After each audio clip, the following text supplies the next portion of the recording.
बिस्मिल्लाहिर्रहमानिर्रहीम। उम्मीद करता हूँ कि आप सब खैरियत से होंगे। आज का जो मेरा टॉपिक है ना वो है मेरे पास मल्टीप्लिकेशन ऑफ टू वेक्टर्स, कि कोई भी दो वेक्टर्स होंगे तो उसको कैसे मल्टीप्लाई करना है, आज मैंने उसके बारे में बताना है। ठीक है, सबसे पहले हम लोग देखेंगे हमारे पास जब भी किसी भी वेक्टर्स को मल्टीप्लाई करते हैं ना तो हमारे पास दो किस्म के वेक्टर्स बनते हैं। उसमें से अगर लेट्स उसमें दो वेक्टर्स को देखें तो मैं एक को कहता हूँ कि मेरे पास आ जाएगा स्केलर प्रोडक्ट, और जो दूसरे जो मेरे पास होगा ना वो मेरे पास आ जाएगा वेक्टर प्रोडक्ट।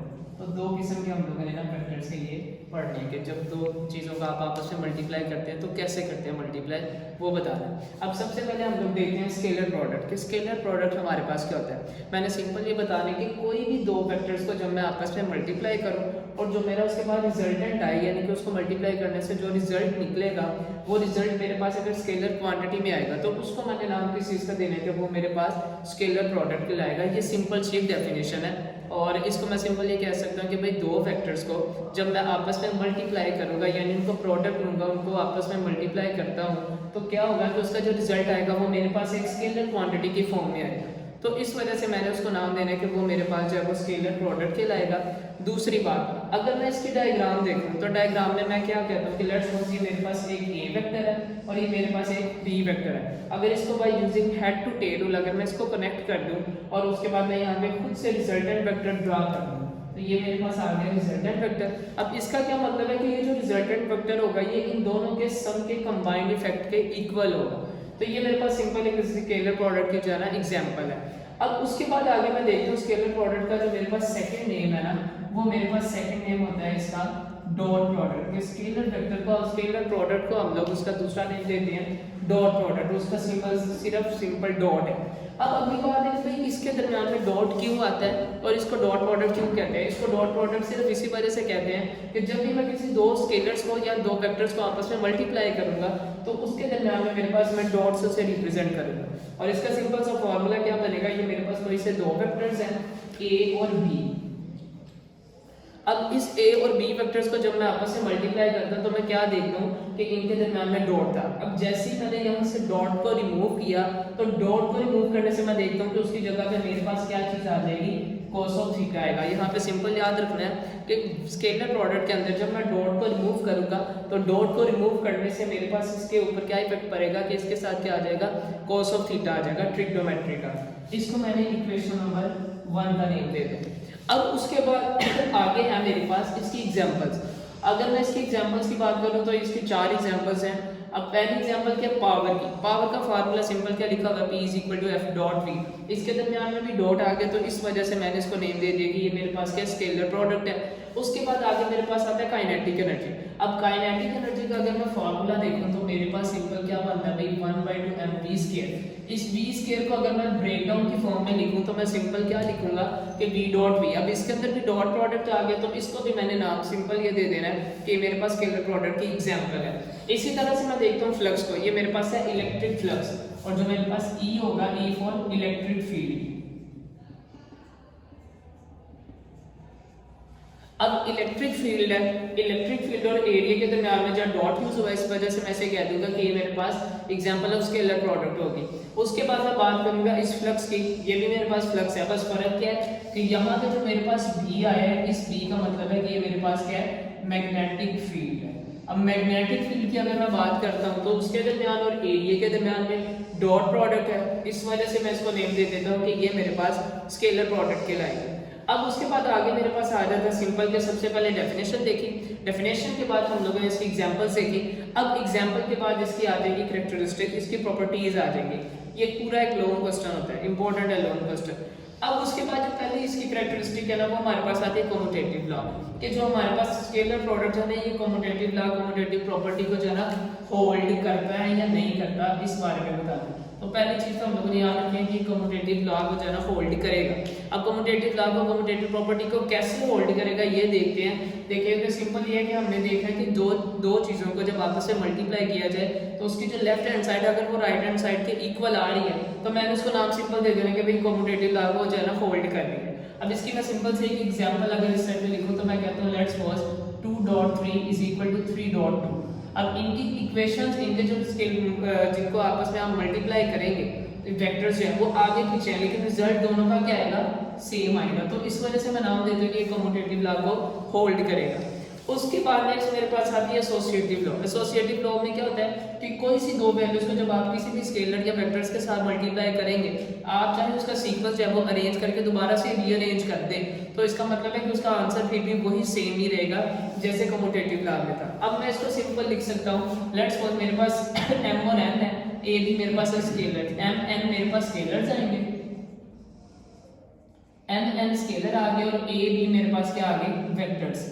अब इनको जब मैं आपस में मल्टीप्लाई करूंगा तो देखिए डॉट प्रोडक्ट में क्या आएगा, इस m को मैंने इसके साथ लिख देना है यानी m डॉट a, और इसी तरह से जो n होगा ना उसको मैंने किसके साथ लिख देना है n डॉट b। एक तो ये तरीका है कि इस तरह से इसको अरेंज करके लिख दो। दूसरा तरीका क्या है, जहां पे मैंने m को a के साथ किया वहां पे मैं m को b के साथ पहले कर देता हूं, तो मेरे पास क्या आ जाएगा m डॉट b, और इसी तरह से जो n है उसको n को पहले वाले नंबर के साथ कर दो m डॉट a।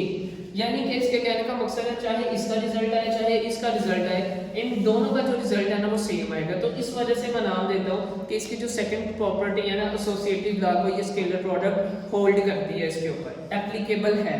अब उसके बाद आगे मेरे पास आती है तीसरी प्रॉपर्टी। थर्ड प्रॉपर्टी मेरे पास आती है डिस्ट्रीब्यूटिव लॉ। सबसे पहले तो मैंने यहाँ पे ये समझ लेना है कि डिस्ट्रीब्यूटिव का मतलब क्या है। यहाँ पे मैंने सिंपल ये चीज बतानी है भाई कि डिस्ट्रीब्यूटिव का मैंने मतलब याद रखना है कि चीजों को सेपरेट कर देना, यानी उनको अलग अलग से जाना डिवाइड कर देना, सेपरेटली उनको एक्सप्लेन कर देना। अब इसके अंदर अगर मैं देखो मेरे पास एक दो चीजों के बारे में डॉट प्रोडक्ट है, बट फर्क क्या है, एक इसमें जो पूरे का पूरा स्केलर जो है ना उसके अंदर पहले से काफी ज्यादा वैल्यूज है। अब जब मैं इसको इससे मल्टीप्लाई करूंगा तो इसका मल्टीप्लाई करने का क्या तरीका होगा कि मैंने इसको अलग अलग से मल्टीप्लाई करना है, यानी कि अलग अलग से इसका डॉट प्रोडक्ट लेना है। अब a का अगर मैं पहले b के साथ करता हूं तो ये मेरे पास आ जाएगा a डॉट b, उसके बाद प्लस आया, फिर a को मैंने इसके साथ कर दिया a डॉट c आ गया, और इसी तरह मैंने इसको a को कर दिया b के साथ। अब ये चीज के सारी अलग अलग आ गई, इसका मतलब है मैंने इसको डिस्ट्रीब्यूट कर दिया। इस डिस्ट्रीब्यूट की वजह से मैंने इसको सिंपल नेम किस चीज का देना है कि मेरे पास डिस्ट्रीब्यूटिव लॉ को क्या करेगा, होल्ड करेगा। अब उसके बाद जो है नेक्स्ट अगर मैं इसकी देखूं प्रॉपर्टी जो मेरे पास आती है fourth property, that this fourth property is called collinear vectors. अब कोलिनियर वेक्टर्स क्या होते हैं पहले उसको देख लेते हैं हम लोग।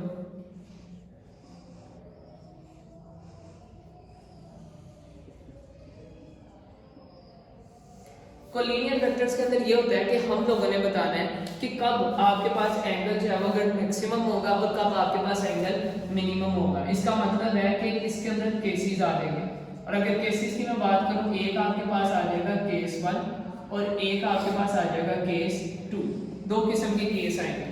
अगर सबसे पहले वाले की मैं बात करूं केस 1 की, तो इसमें मैंने सिंपल बताना है कि इसके अंदर जो दो वेक्टर्स की डायरेक्शन होगी ना वो होगी सेम, उसको डिस्कस करेंगे।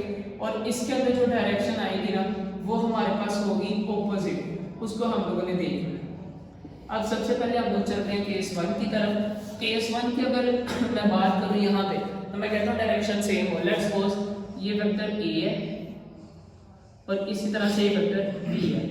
हमेशा याद रखना है दूसरे के पैरेलल है, इस वजह से इनके दरमियान में जो एंगल होगा थीटा वो क्या होगा 0 डिग्री। और दूसरा सेम डायरेक्शन में मैंने क्या बताना है कि ये दोनों दूसरे के क्या है पैरेलल में चल रहे हैं, ये चीज मैंने बताया।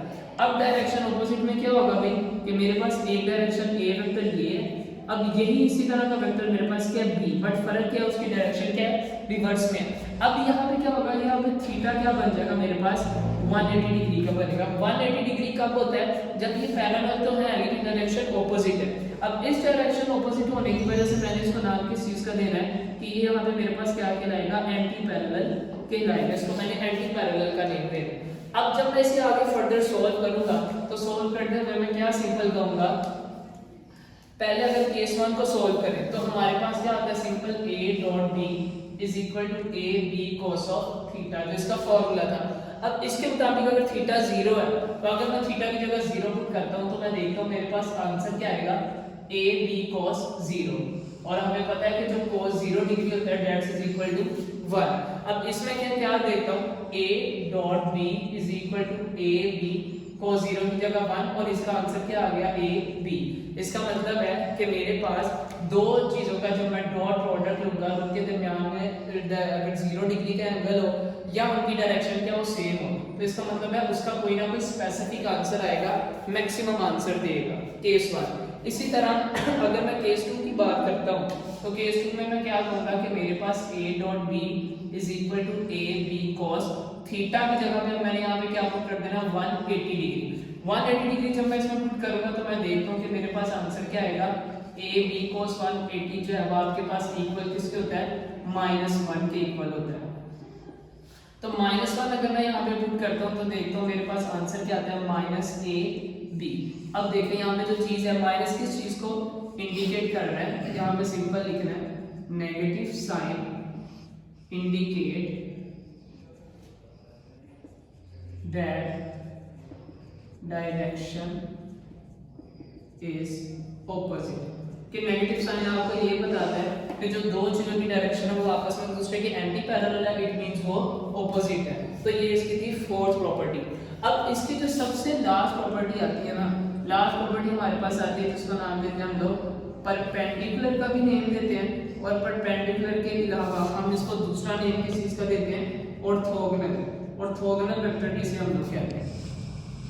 अब इसमें क्या होता है, सिंपल इसको हम लोग देख लेते हैं। इसके अंदर सिंपल है भाई कि आपके पास दो वेक्टर्स होंगे लेकिन आपस में परपेंडिकुलर होंगे। अगर वो परपेंडिकुलर होंगे तो उनकी शेप क्या होगी, लेट्स सपोज ये वेक्टर ए आया, अब इसको मैंने परपेंडिकुलर बनाना है तो ये मेरे पास एक वेक्टर बी आ गया। मैं देखता हूँ इनके दरमियान में जो मेरे पास एंगल है वो 90 का है, इसका मतलब है ये परपेंडिकुलर है। अब मैं जब इसको सोल्व करूंगा तो मैं यहाँ पे सिंपल क्या कहता हूँ कि a डॉट बी इक्वल किसके होगा, A B cos of theta. अब यहाँ पे मेरे पास क्या आ गया, a dot B is equal to A B cos 90 degree, theta की जगह मैंने 90 पुट कर देना है यहाँ पे।